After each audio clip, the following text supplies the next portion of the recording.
Hi, everybody. This module, we will be looking at virtue ethics, and the author and philosopher that we're going to be focusing on that really purports to this idea of virtue ethics is Aristotle. Just a little background history. Aristotle lived in Greece in 384 to 322 BCE. He was a student of Plato and left Athens after Plato's death. Some notable students of Aristotle include Alexander the Great. And so after Aristotle left Greece, he traveled around Europe and then returned to Athens to found the Lyceum, which was essentially rival school to Plato's, and focused on philosophy and science. One interesting aspect of Aristotle is that after his death, there were no writings of Aristotle that survived. In fact, what we have of Aristotle has most notably come from lectures written down by his cousin. And it's interesting that after Aristotle's death, his philosophy was largely forgotten in Europe and was survived um, by Middle Eastern thinkers and then brought back to Europe in the Middle Ages. And so Aristotle's famous Nicomachean Ethics consists of 10 books and really influenced the philosophical thought in Europe throughout the Middle Ages, taken up by St. Thomas Aquinas, and then continued the tradition. Now, one important aspect of the Nicomachean Ethics is this idea of the chief good. So this quote reads that if then there is some end of the thing we do, which we desire for its own sake, everything else being desired for the sake of this, and if we do not choose everything for the sake of something else, for at that rate the process would go on to infinity, so that our desire would be empty and vain. Clearly, this must be the good and the chief good. So what Aristotle is saying here is that everything we do has a purpose to it, and that purpose is to attain this chief good. I may want to get a boat, for instance. Why do I want to get a boat? Well, because I want to impress my friends and go out onto the lake and jet ski. Well, why do I want to impress my friends? Well, I want to impress my friends because I have um, a desire to be liked and to be surrounded by people that like me. And I think having these cool things will get people to like me. Well, why do I want all that? And ultimately, everything will boil down to this idea of happiness, which is going to be the kind of chief good that that Aristotle talks about in the Nicomachean Ethics. But it's not necessarily happiness in the idea that we think of happiness where we smile a lot and are in a good mood. Uh, Aristotle uses the word eudaimonia in his writing to really refer to kind of more of a human flourishing more than anything else. And so Aristotle claims that every action aims at attaining this good. And the good, the purpose of being a human is essentially to be a rational and virtuous being. And so there are things that have teleos, this idea that there is a purpose. I might have a mug. The teleos of the mug is to hold a liquid. The teleos of a knife is to cut. Well, what the purpose of a human is to be rational and virtuous, since man is the rational, or people are the rational, virtuous creatures. Well, of course, this is what Aristotle believed back in his time. We know now, obviously, through science, that most animals are rational and cognitive in some form or another. But really, being rational and virtuous um, is our purpose, is that chief good. And we should aim for this in order to achieve that eudaimonia or happiness, that flourishing. And so happiness for Aristotle is in accordance with a virtue. And we think of virtue in two kinds, intellectual virtues and moral virtues. Now, when we think of intellectual virtues, these virtues originate in teaching and experience, learning about certain aspects of the world. We receive intellectual virtues by reading books, being taught history, biology, etc. Moral virtues, on the other hand, and what is going to be the focus of this lecture, originate in habit. And so we need to practice these type of virtues in order to make them habitual, in order to really express them, to obtain them. And these type of virtues are things like courage and generosity. And so for Aristotle, virtues were a state of character concerned with choice lying in a mean. And so this is where virtue ethics is really going to come into play. And it's this idea that acts are good and bad based on where they lie on this mean. And so you may have heard of this before in the phrase the golden mean. Basically, an agent is virtuous if his or her character is such that it leads to good while avoiding extremes. So if we think along a spectrum where both polar ends are going to be the extremes, the virtuous act would be that act in the middle. And so it's not an excess of something, it's not a deficiency of something, it is right in the middle. So we might think, for instance, of the virtue of courageous. And so when we're thinking about what makes a good action, what makes a good behavior when it comes to courage, we see that in excess of courage is not good. It's rash, right? It wouldn't be smart in battle to just run out behind a barricade, firing your gun in the air like an old-timey Western, screaming yeehaw, and thinking nothing bad is going to happen to you, right? That's not courage. That's stupidity, for a better way of putting it.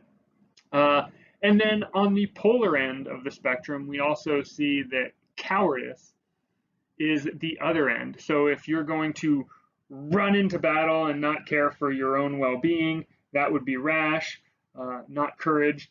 A deficiency of courage would be cowardice. So for instance, just kind of falling down in the fetal position and refusing to fight or do what needs to be done. This would be an instance of cowardice or timidity. And so we would want to expect the virtuous person to fall within the middle here. Not too rash, not too cowardice, but just right. Fall in that position where you do what needs to be done, you say what needs to be said, but you do so in a tactful and intelligent way that breeds the best outcome. And so for Aristotle, when it came to ethics and behavior, almost all actions and choices that we made were those that fell within this golden mean. Now, Aristotle understood that there weren't spectrums for every single type of behavior, but for most behaviors, there was this spectrum where we had to try and find the middle ground. And this sort of makes sense if we think of our daily lives and we think about how we try to make decisions. We might see that a lot of our decision making can be done better if we avoid excess and do whatever is in the middle ground. And so an example of this, I recently had to purchase a new TV for my living room. I went to Costco, looked at the different TVs, and I had to make a choice of which TV to buy. So right now, my living room couch is about 10 feet, maybe 12 feet back from where my TV stands. And so when I was looking around Costco, I was looking at the different price points at TVs and noticed that I could buy a 75-inch TV for a really good price. And I started thinking about it. It's just like, wow, that's a big TV. That's going to be awesome when I watch football games or movies or whatever it is that I'm going to be watching. But then I thought to myself, well, the optimal viewing position for a 75-inch TV is something like 18 feet back. And so with my couch only 10 to 12 feet back, if I have a 75-inch TV in my house, it's going to be too big. And so that's just not going to be right for me.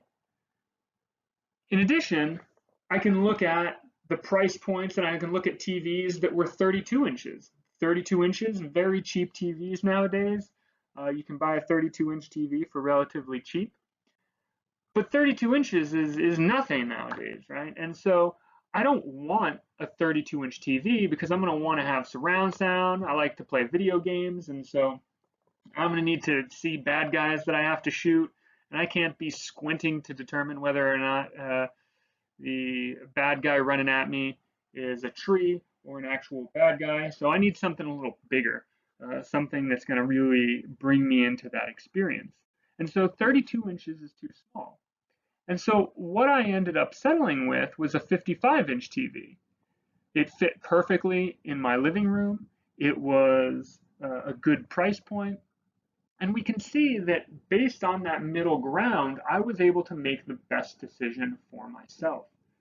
And so Aristotle is saying that we need to find these types of behaviors because this is what it means to be rational and this is what it means to be virtuous. We can see an old fairy tale, a bedtime tale, that expresses this idea very clearly, and that's Goldilocks and the Three Bears. So if you can remember that story being read to you when you were younger, this idea that Papa Bear's bed is too hard, Mama Bear's bed is too soft, but Baby Bear's bed was just right. And Papa Bear's porridge was too hot, and Mama Bear's porridge was too cold, Baby Bear's porridge was just right.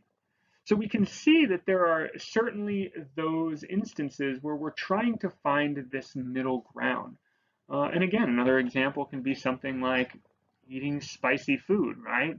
If there's too much spice, then for most people, it's uncomfortable, it'll make you sweat, burn your mouth, and so it'll kind of ruin the eating experience. On the other end, if it's too bland and there's no spice, then it's just not going to taste very well. And so we need to find that middle ground. And it's not always right in the middle. It's sometimes in one or other direction, but always between what Aristotle referred to as the vices. And so instances where this might not have been the case, we look at something like adultery or theft. And we see that these types of acts and behaviors don't really fall on this golden mean. Right? For instance, you can't have a little adultery and too much adultery and then just the right amount of adultery, right? Any adultery is bad. Same with theft or murder, right? We can see that not every instance has these virtuous golden mean kind of spectrums for us to gauge. And so when it comes to acting according to these virtues, the virtuous person acts in a way where he has knowledge of the act that's being done, right? He knows why he's doing the thing that he's doing. It's not just a reaction necessarily, at least not at the beginning, right? We make a conscious choice to do whatever the action is because it is a rational, virtuous choice. Now, eventually, through habituation, this does become automatic. However, we still have the knowledge of why some action is being done. And another aspect is that we do these acts for their own sake, right? We're not blackmailed or coerced into doing certain things. Our actions must proceed from kind of a firm character, a firm decision based on the knowledge of the action. And it's these type of virtues that aren't learned in books. They're only really learned by watching somebody else and then trying to mimic that person and then finding your own path to really act in a specific way. And so Aristotle's virtue ethics really relies on the emulation and experience of participating in making choices and being ethical and acting in certain ways. And in fact, for Aristotle, this was supposed to be government's role, or ideally what government's role was. It was to help society encourage people to live well. Government was supposed to be the trendsetter. They were supposed to be the one being emulated. And so when we think about laws being created, the laws are intended to guide our behavior. That way we can look to the law, we can see what's expected, what is good, and then we can start to act in a way where we are being good, and then eventually we just become good. And then the generations below us will look to us for behavioral tips and advice. They will see us acting good, and they will learn what it means to be good, and then they will be good, and so on and so forth. And so for society, it's important, right? This friendships, advisors, people to emulate are important aspects of being part of a good state and running a good government. You are leading through example, because this is what the government, at least in Aristotle's mind, is intended to do. It is supposed to lead by example so that people then have something to emulate.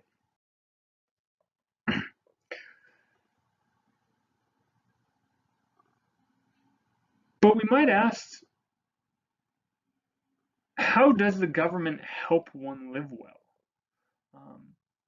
Today, our government is designed in a way in which it gives benefits and protections, often in the form of positive rights, something that we're going to discuss a little bit later.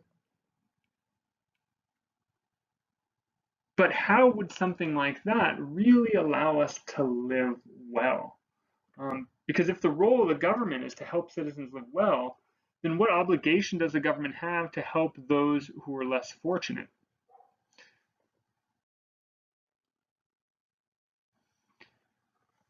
So certain objections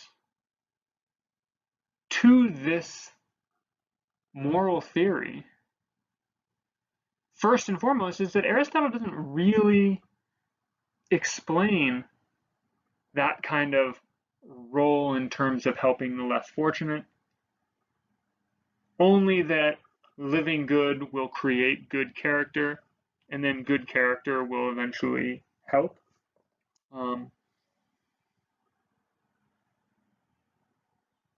But there's no real expression of, again, positive rights necessarily. One other objection is that Aristotle doesn't really provide reasoned arguments for why humans need to have a function at all. Why is our teleos rational thought and virtue? Perhaps, like the existentialists believe, there is no purpose for life or existence. People create their own purpose. People create their own reason. And so, if our purpose isn't to fulfill some teleos based on reason and virtue, then why obtain this eudaimonia? Why obtain this chief good, or think that this is the chief good? Again, it seems now that other creatures, most other creatures in the world, most other animals, are rational as well. Animals that make tools, have relationships, mourn their dead. And so how does that really separate us or our teleos from any other animal? And this is actually something that we're going to talk about later in the term when we deal with animal rights. Another objection is this idea that virtue is somehow compatible with evil. In your books, you'll notice there is essentially commandments that were found within the mafia.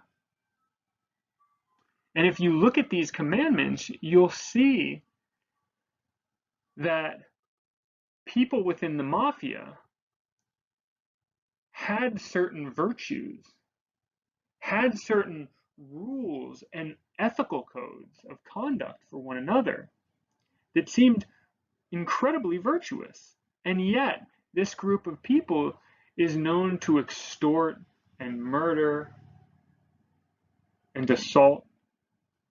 And so, how can we understand virtue and evil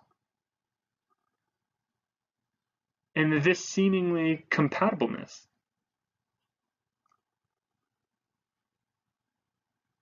Next is the idea of relativism. If we think about different virtues, we start to see that perhaps because people are so different, our virtues may be different. So while I think that someone's behavior should lie on this portion of the spectrum, you might think that their behavior should lie on a totally different end of the spectrum. And so your virtues will clash or conflict with my virtues. And if your virtues are clashing and conflicting with my virtues, then it seems we have reduced ourselves to a subjective understanding of what virtues are. And if virtues are subjective, then virtue ethics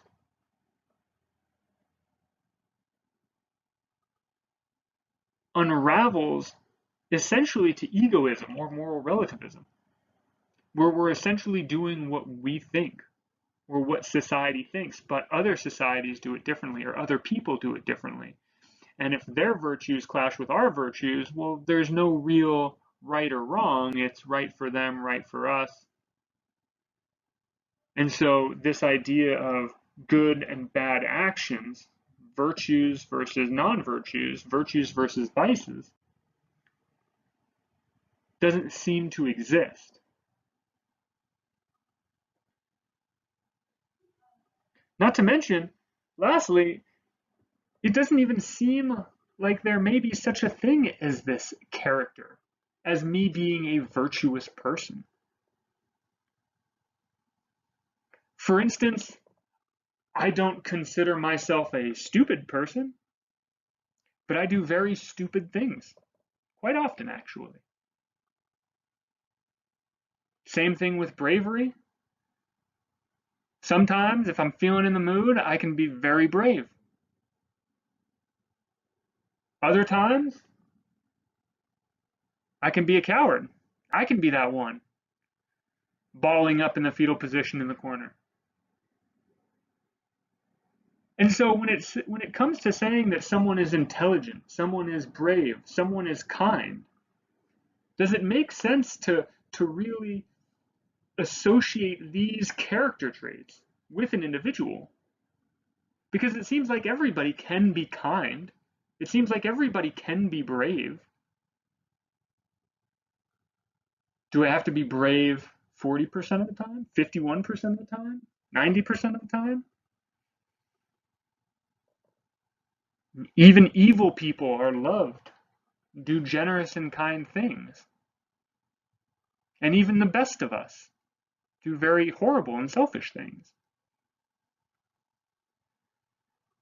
So to suggest we're trying to be this virtuous person, does that even really make sense? And so with virtue ethics, it's kind of difficult. On the one hand, Aristotle is essentially saying we need to be better people. And when we become better people, we have a better society.